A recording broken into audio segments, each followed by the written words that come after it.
I'm just going to show you how to thread up this Janome, and so that you can see what goes on when I'm threading it. I've got two different colours I'm using here. So first of all, I'm going to pop on my spool of thread, and I've got it here so that the thread is coming from underneath and towards me. I'm going to pop it onto the spool holder there. Just keep hold of that thread, just like that. And I need to pop on a spool cap to keep the spool cap there and put a little bit of tension on the thread. I'm now going to come behind this little black thread guide. I come down the first slot and do a U-turn, and then I'm going to open up the end of the machine here to show you. So next we've got to get the thread onto the silver hook here. So if it's not accessible, I'm going to turn my hand wheel and just get it right up to the very top.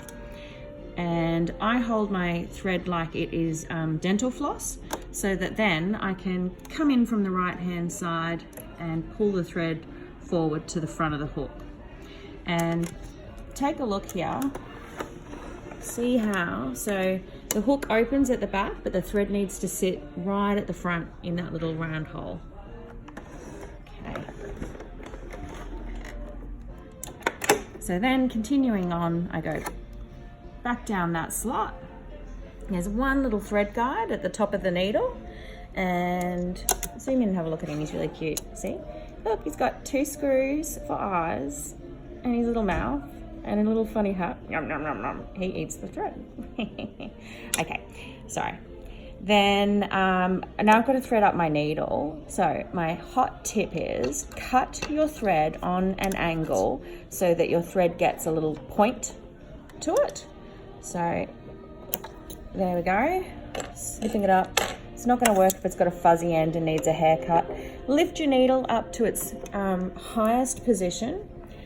I always have my needle up as high as it goes, and so I've kind of got a bit of muscle memory now for where I am putting the thread into the needle. I don't have to focus heavily on the actual eye of the needle, so I just know that's where it is.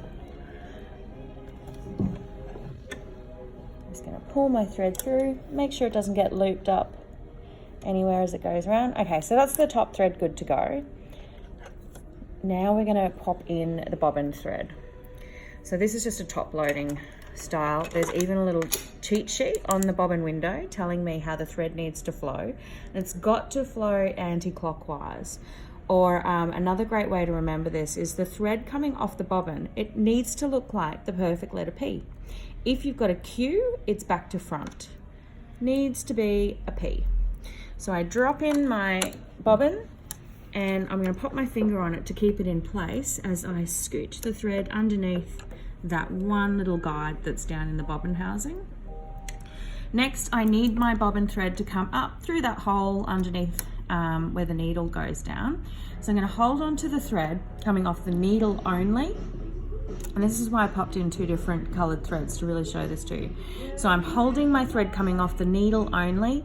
I'm turning my hand wheel, watching my needle go down and back up again. And you're even going to see that top green thread. It's going to do a rotation around the bobbin.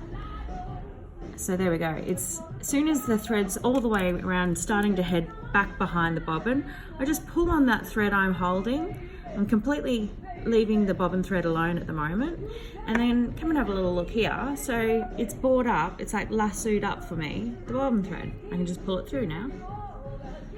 I'm going to pass my top thread through the split in the foot. Bobbin thread just goes under the foot and out the back. Pop on my bobbin window, and I'm good to go.